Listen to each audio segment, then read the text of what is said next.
dois vous faire une confidence. Je dois vous avouer un terrible secret. Je suis une droguée. Quand les librairies ont rouvert, je me suis jetée dessus comme une junkie qui n'avait pas eu sa dose depuis des semaines. Ce qui était totalement le cas.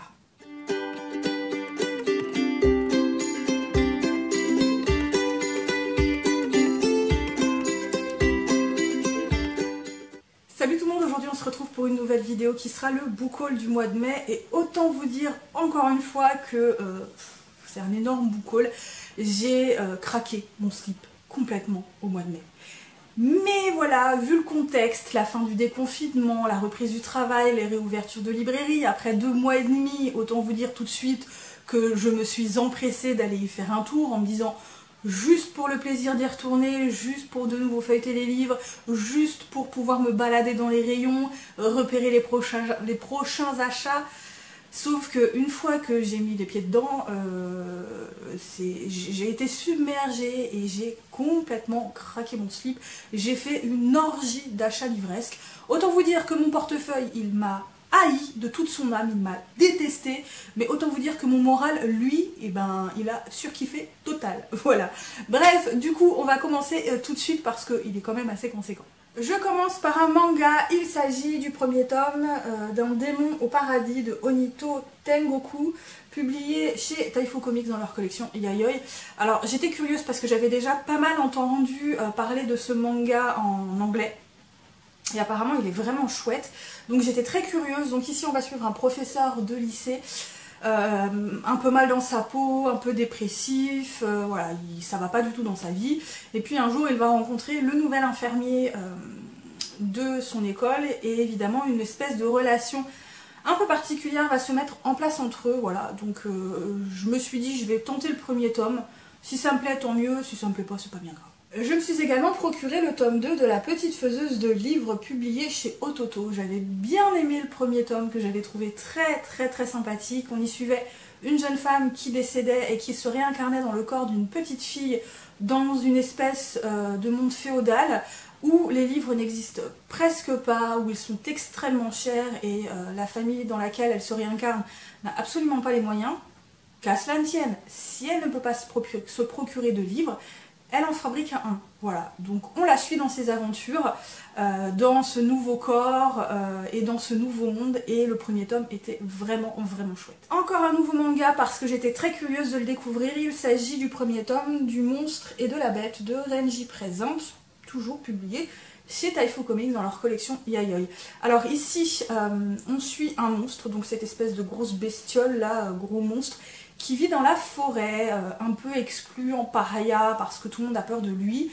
Un jour, il va sauver un gentleman qui se fait agresser, et ce gentleman, contrairement aux autres, n'a pas peur de lui et reste même plutôt avec lui, et va évidemment se nouer encore une fois un lien assez particulier parce que d'après ce que j'ai compris, le monstre, donc ce gros monstre, est effrayant, mais il a un cœur en or. Voilà, c'est vraiment le gentil personnage, contrairement au gentleman qui lui est plutôt classe, beau gosse, qui a une espèce de cœur de bête. Voilà, c'est lui le monstre quoi. Voilà, bref, je trouvais que l'idée était plutôt sympa. C'est pareil, je vais lire le premier tome et on verra bien par la suite. Encore à Yayoi avec le tome 6 de My Number One de Hashigo Sakurabi, toujours publié chez Taifu Comics, hein, encore une fois. Alors, ce tome 6, c'est une saga que j'aime beaucoup, hein, My Number One, que je trouve pleine de dynamisme. Il n'y a rien de grandiloquent hein, dans ce manga, on y suit juste 2 acteurs qui sont plus ou moins rivaux. Il y en a un qui cache plus son jeu que l'autre, il y en a un qui est plus un ange, mais en fait se révèle être un peu plus démoniaque par moment. Et il y a une relation amoureuse entre eux, et voilà. J'aime bien ce genre de manga pour passer juste un bon moment sans prise de tête. Donc voilà, tant que je continue d'aimer ce manga, je continue de m'acheter la suite. Et pour finir, au niveau des mangas, je me suis procuré donc le tome 3 et le tome 4 de Hell's Paradise de Yuji Kaku, publié chez Kazé dans leur collection Shonen Jump. J'ai beaucoup aimé les 2 premiers tomes. Ici, pour rapidement vous refaire le speech, on y suit donc un shinobi, un ninja, qui est condamné à mort, et on va lui demander s'il veut survivre et retrouver sa femme, d'aller sur une île un peu particulière, ramener ce qui serait un élixir de vie éternelle ou de jeunesse éternelle, Sauf que évidemment il va pas être le seul à y aller, hein, parce qu'il y en a plusieurs qui vont y aller, des criminels, et sur une île qui est apparemment extrêmement particulière et extrêmement dangereuse. Évidemment, il va y arriver plein de petits trucs qui n'étaient pas prévus au programme, combat à l'appui, trucs très particuliers, très bizarres, mort sanglante, mort très bizarre également, bref, tout cela, c'est pas du joyeux. Je continue, je me suis procuré du coup le tome 2 de Origine, donc Flamme Obscure de Jennifer L. Armentrout, publié aux éditions J'ai lu. Vous savez, j'aime beaucoup cet auteur. Ici, il s'agit de la saga qui se suit après Lux, donc 5 ans après Lux, il me semble. J'ai toujours pas fini Lux. Hein. C'est la saga que je dois terminer cette année, mais je l'ai toujours pas avancé encore. Il va vraiment falloir que je m'y mette. Mais de toute façon, pour moi, Jennifer L. Armentrout, c'est plutôt de la valeur sûre, donc... Je me suis également procuré le tome 3 de La Roue du Temps de Robert Jordan, publié chez Brajlon. J'ai le tome 1 et 2, que j'ai toujours pas lu, mais je sais pas, je suis tombée devant le tome 3 et je me suis dit, bon, bah tu le prends. Voilà. Donc je l'ai pris, tout simplement. C'était pas l'achat obligatoire du moment, mais le craquage oblige. Voilà. Parce qu'il était à 3,99 €, je me suis procuré Come Back to Me, publié chez Milady dans leur collection New Adult, c'est de la romance. Donc ici on va y suivre un homme qui s'appelle Kit Ryan, qui fait partie de la marine. Il est un séducteur invétéré, il aime beaucoup coucher avec les femmes et il va être très attiré par la sœur de son meilleur ami. Tous deux vont avoir une relation, plus ou moins une relation d'été, vous savez, et puis lui il va retourner en mission. Évidemment c'est de la romance, donc ça va pas s'arrêter là. Voilà, j'en sais pas plus. Voilà, il était à 3,99 €, je me suis dit, oh, le jour où j'aurais envie de lire une petite romance tranquille, sans prise de tête, je continue du coup par le premier tome d'une trilogie, il me semble, il s'agit de L'éveil de Patrice Lessinas, c'est de l'autopublication. Je remercie infiniment l'auteur de me l'avoir gentiment envoyé, c'est lui qui me l'a proposé, mais bon, le résumé était très intéressant, c'est du genre de science-fiction dystopie. Mais voilà, je veux bien envie, je trouvais que c'était sympa. En plus, il me l'a dédicacé et il m'a également envoyé ce petit marque-page plastifié au nom de ma chaîne. Donc la petite attention supplémentaire qui fait toujours plaisir. Donc merci encore une fois de me l'avoir envoyé. Donc ici on va suivre deux jeunes gens qui n'ont rien en commun, qui ne se connaissent pas, qui vivent tous les deux dans le duché d'Harmonie, où tout est beau, tout est gentil, tout est joyeux, pays des bisounours, arc-en-ciel et licorne. Jusqu'au jour où ils découvrent que c'est pas du tout le cas. Voilà, je n'en sais pas plus, hein, mais c'est écrit gros, ça va se lire vite. Donc je pense que je le lirai sûrement cet été. Je continue par un petit roman de science-fiction qui me fait envie depuis tellement longtemps, depuis des mois. Là, à la librairie, il y était encore, et je me suis dit c'est le moment ou jamais, et du coup, je me suis procuré ce petit roman, ce tout premier tome. Il s'agit donc d'un journal d'un assassin, donc Défaillance Système de Martha Wells, publié chez La Talente. Donc ici, on suit un androïde de sécurité qui apparemment va découvrir un complot et il va chercher à savoir qui complote, qui tue ses anciens clients, voilà, avec tous les moyens possibles et inimaginables, quitte à tuer une ou deux personnes, à faire du chantage. Et j'ai trop envie de vous lire le petit extrait qu'il nous note parce que ça envoie déjà du lourd. Alors, j'aurais pu faire un carnage dès l'instant où j'ai piraté mon module superviseur. En tout cas, si je n'avais pas découvert un accès au bouquet de chaînes de divertissement relayées par les satellites de la compagnie. 35 000 heures plus tard, aucun meurtre à signaler. Mais à vue de nez, un peu moins de 35 000 heures de films, de séries, de lectures, de jeux et de musique consommés. Comme impitoyable machine à tuer, on peut difficilement faire pire. Voilà, déjà, quand on lit cet extrait, ça donne vraiment envie. Encore de la science-fiction avec Sin Air de Richard Morgan, publié chez Brajlon. Et celui-là, c'est l'auteur de Alter Carbone, que je n'ai toujours pas commencé à lire, mais qu'il faut vraiment que je me lance dedans. Là, le résumé me faisait très envie, j'ai lu les toutes premières pages, et la plume, elle est hyper addictive. Donc ici, on suit pareil un homme qui s'appelle Hakan Vey, qui est un ex-agent de sécurité qui a été abandonné par ses ex-employeurs sur la planète Mars.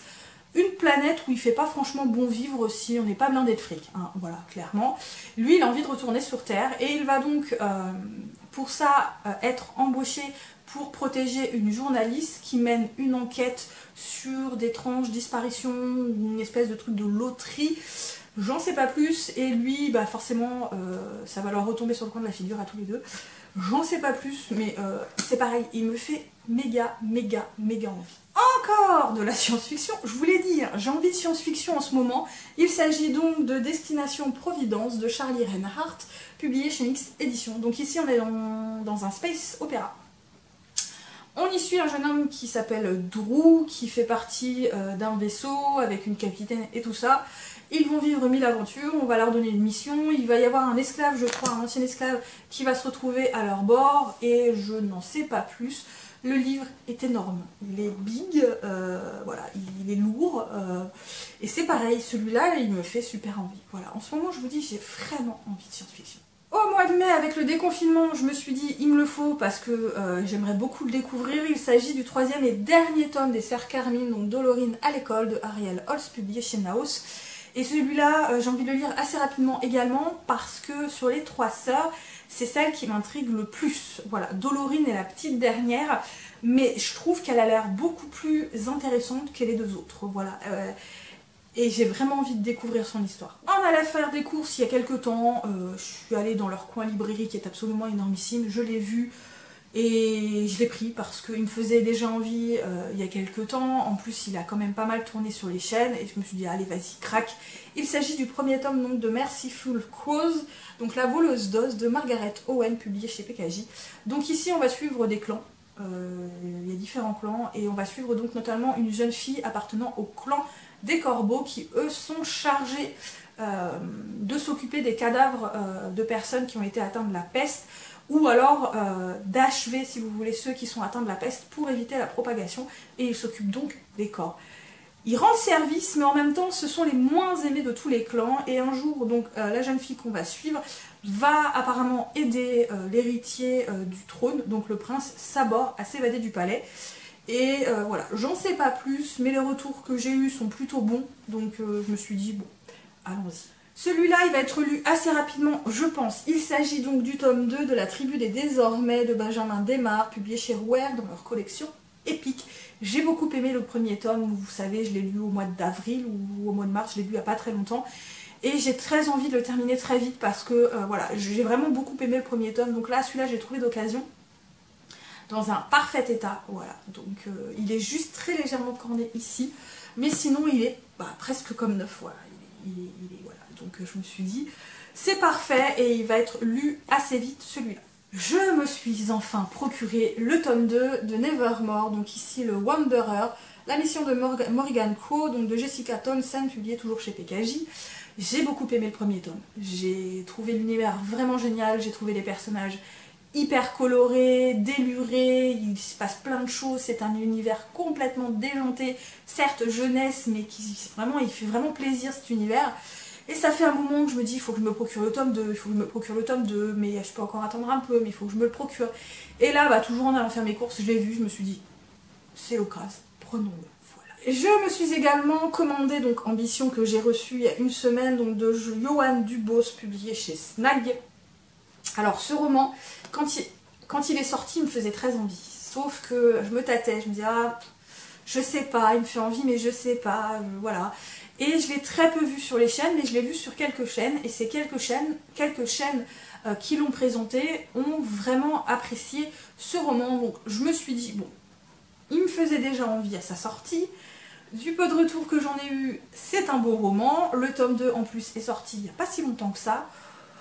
Vas-y, fonce, voilà. Donc je me suis procuré. C'est un roman, je dirais, de science-fiction avec un peu de fantaisie. Voilà, je sais plus, c'est un nom un peu particulier, celui-là, ce genre-là. Donc en fait, on est dans le futur et il y a une découverte de l'espace, il y a la conquête de l'espace, et apparemment il y a un vaisseau qui part encore une fois à la conquête, qui va se heurter à une espèce de mur, apparemment. Et ce mur va déclencher tout un tas d'événements qui vont, entre guillemets, soulever un voile qui cachait les êtres féeriques aux humains. Là, ce voile, entre guillemets, va s'effacer et les humains vont voir ces êtres féeriques qui, eux, se cachaient, en fait, des humains jusqu'à présent. J'en sais pas plus, mais c'est pareil, il me fait particulièrement envie, donc... Je pense que lui, comme c'est de la science-fiction avec de la fantasy, je vais le lire également cet été parce que je vais me faire surtout une pile de science-fiction. Je termine avec la réception d'un projet Ulule. Il s'agit du tome 2 des Tribulations de Lady Eleanor Grant. Donc ici, la malédiction de Nectanebo de G. James. Donc c'est de l'autopublication et c'est un projet Ulule. J'ai beaucoup aimé le premier tome que j'ai lu finalement il n'y a pas si longtemps que ça. Et quand j'avais su que le projet Ulule allait avoir lieu pour le tome 2, je me suis dit, allez, c'est parti, on y va. Et ouais, finalement, je suis très contente de l'avoir réceptionné. Donc j'avais reçu un marque-page avec, et surtout des badges et des pins et tout ça. Voilà, des petites contreparties, parce que j'avais pas pris la grosse contrepartie.